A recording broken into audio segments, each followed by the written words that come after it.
Bonjour, bonjour, de retour avec un autre sujet. Ici, on va essayer de synthétiser l'essentiel de cette séquence. C'est la séquence numéro 1 du projet 2 intitulé Vivre ensemble en paix ou agissant contre le racisme. Allons-y pour la lecture du support. Quand ils sortent ensemble, Nabil remarque que son père salue tout le monde, sourit tout le temps et s'excuse en cas de malentendu. Curieux, Nabil traite le sujet sur le respect avec son père. Nabil s'interroge. Pourquoi est-il important de respecter les autres? Le papa dit.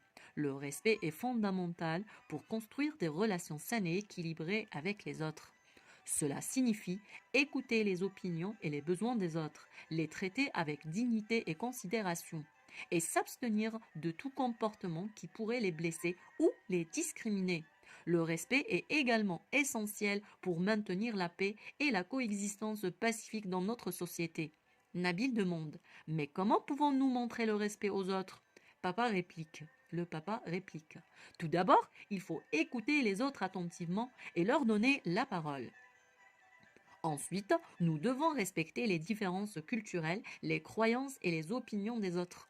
Enfin, il est essentiel de traiter les autres comme nous aimerions être traités. Nabil questionne: mais qu'est-ce qui se passe si les autres ne respectent pas nos opinions et nos besoins?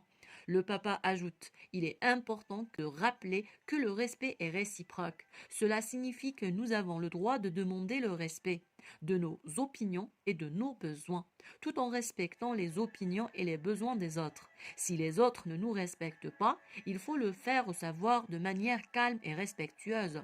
Mon fils, tâche toujours à montrer l'exemple en respectant les autres. D'après le recueil des dialogues pour les 4e années. Question: compréhension de l'écrit. Première question: que représente ce texte? Donc, si vous avez remarqué, on a des tirés, on a des verbes de parole. Ça, c'est un dialogue. Et sans chercher, midi à 14h, le thème de la séquence numéro 1 du projet 2, c'est argumenter dans le dialogue. Donc, c'est un dialogue. Deuxième partie de la question: quel est le thème abordé? Donc, le thème abordé est le sujet dont on parle, c'est le mot répété, c'est le mot-clé. Si vous avez remarqué, le mot respect se répète plusieurs fois. Voilà, le respect, respecter, le respect, le respect. Donc, le thème est le respect.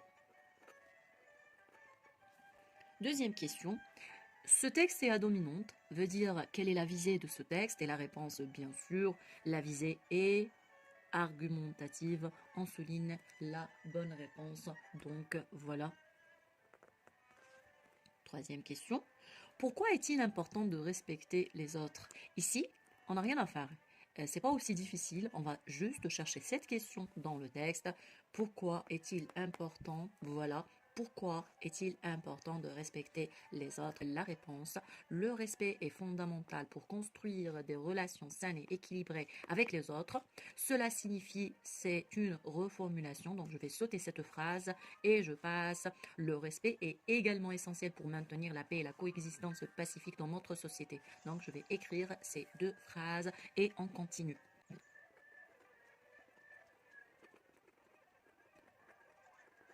Voilà.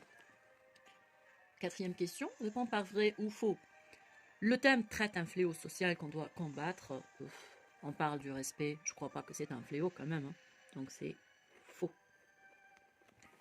Deuxième phrase, deuxième proposition: il est important de traiter les gens comme nous aimerions être traités. Oui, bien évidemment que c'est une réponse juste. Question suivante: relève un argument qui montre comment on peut respecter les autres. Donc un argument vient après un connecteur d'énumération et qui montre comment pouvons-nous montrer le respect aux autres. Donc vous avez, voilà le connecteur. Il faut écouter les autres attentivement et leur donner la parole. Deuxième connecteur: nous devons respecter les différences culturelles, les croyances et les opinions des autres. Ça, c'est le deuxième argument. Après le connecteur 3, il est essentiel de traiter les autres comme nous aimerions être traités. Donc, je vais choisir: il faut écouter les autres attentivement et leur donner la parole. Donc, je vais écrire et on revient. D'accord? Donc, il faut l'argument et il faut écouter les autres attentivement et leur donner la parole. D'accord. Question suivante, 6e. Le mot souligner, s'abstenir, veut dire choisir, éviter ou encourager. On va essayer de voir le mot dans le contexte, comme ça va être plus facile de choisir. Donc, où est le mot? Voilà. Et s'abstenir de tout comportement qui pourrait les blesser. Donc, blesser, c'est négatif. Est-ce qu'on va choisir les comportements qui blessent? Je crois pas. Est-ce qu'on va encourager? Non, pas du tout. Donc, la bonne réponse, c'est éviter. Donc, le mot s'abstenir veut dire éviter. Donc, deuxième partie, relève de mots qui appartiennent au champ lexical du mot paix. Paix, c'est un mot vague. On va choisir comme premier mot le respect, le thème du texte. Et on va essayer de chercher un autre. Donc, quand ils sortent ensemble, Nabil remarque que son père salue tout le monde, sourit. Et là, on a s'excuser. D'accord, curieux, il traite le sujet, etc. Donc ici, on a relation saine, équilibrée, dignité, considération, etc. Donc je vais choisir une relation saine. D'accord. Relation. Des relations saines. On continue. 7e question. Souligne, puis indique la nature de ces propositions subordonnées. Il faut encourager ce genre de comportement afin qu'on puisse vivre en paix. C'est la dernière leçon de grammaire afin que... Et c'est une proposition subordonnée de but. Donc, on a afin que, pour que, on a de peur que, de crainte que. Ce sont des expressions qui introduisent le but. Nabil remarque que son père salue tout le monde. Ici, on a le que. Après quoi? Après le verbe. Donc ça, c'est une proposition subordonnée complétive. Pourquoi complétive? Parce qu'elle joue le rôle d'un complément d'objet direct. Elle est essentielle. On ne peut pas l'omettre. On continue. 8e question. Conjugue les verbes entre parenthèses au mode qui convient. Donc, quand on dit le mode, c'est le mode indicatif, présent, etc. Le mode subjonctif et le mode infinitif. Il faut que, donc ici, l'action n'est pas certaine, on n'est pas certain que ce verbe va se réaliser parce qu'on a utilisé l'expression il faut que. Automatiquement, ce verbe va se conjuguer au subjonctif présent. On dit il faut qu'on encourage. Ici, le subjonctif, un petit rappel, le subjonctif présent, comment on le conjugue? On prend le verbe conjugué avec il avec s au présent de l'indicatif, on garde simplement le radical et on lui ajoute e, es, e, i, o, n, s, i, e, z et e, n, t. Mais attention, bien sûr, il y a des cas particuliers comme faire face, savoir, sache, etc. Donc, il faut qu'on encourage le respect afin de... Après l'expression, le verbe se met à l'infinitif. Donc, c'était un petit bonus de ma part. Donc, le verbe ici ne va pas changer. On arrive à la production écrite. Donc, ici, vous remarquez que on a détiré des questions. Alors ça, c'est un dialogue. Le dialogue, vous savez que il commence avec ce chapeau qui est le passage narratif dans lequel on comprend le contexte, on identifie le thème. Alors, on va lire ensemble. Donc ici, ces points indiquent qu'on doit donner un titre ici. Elle n'en peut plus. Lynn demande à son mari d'éteindre la télévision. Elle en a marre des informations diffusées journellement. La haine, donc la haine, c'est un mot dépréciatif. On va confirmer si c'est ça le contexte. Donc la haine a envahi les cœurs des gens qui s'entretuent, un deuxième mot dépréciatif, pour le moindre malentendu. Ça aussi, ça prouve qu'on va parler de quelque chose de négatif. Lynn dit « Il est dégoûtant de voir autant d'intolérance dans le monde aujourd'hui. » Son fils Jade lui demande « Que veut dire le mot intolérance ?» Donc ça, il est en gras, donc c'est flagrant quand même. Ça, c'est notre thème. L'intolérance est, répond la maman.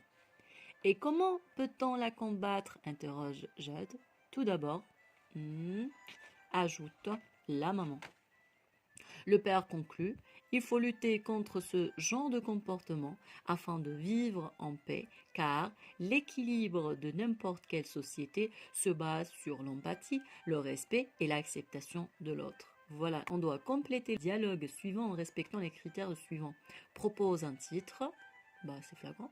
Définit le thème, on va donner la définition du thème, puis formule une thèse, propose 3 arguments, 3 solutions, utilise le champ lexical du thème et conjugue les verbes correctement au mode qui convient.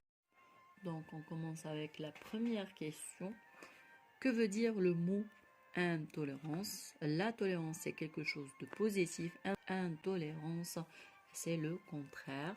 Donc, je veux dire, par exemple, c'est un fléau social qui dégrade, détériore ou on peut dire qui nuit à la société. La thèse, je peux dire par exemple, je pense qu'on doit combattre cette source de haine car je peux dire elle détruit la solidarité, l'amour, l'égalité entre les hommes. Par exemple, je vais écrire ce que je viens de dire.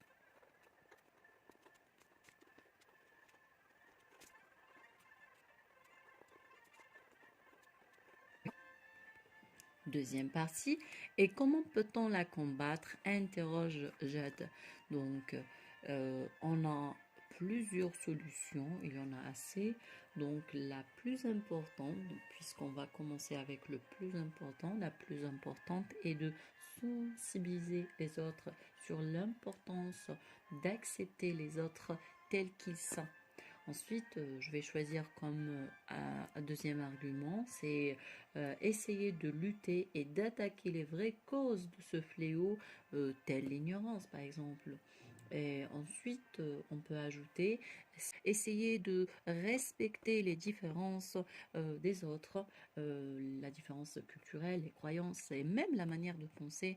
Comme ça, bien sûr, il y en a d'autres, mais comme ça, si on peut faire ceci, on pourra éviter, on pourra mettre fin, on pourra éradiquer ce fléau et pouvoir vivre en paix. Donc, je vais écrire ce que je viens de dire. J'essaierai d'être bref.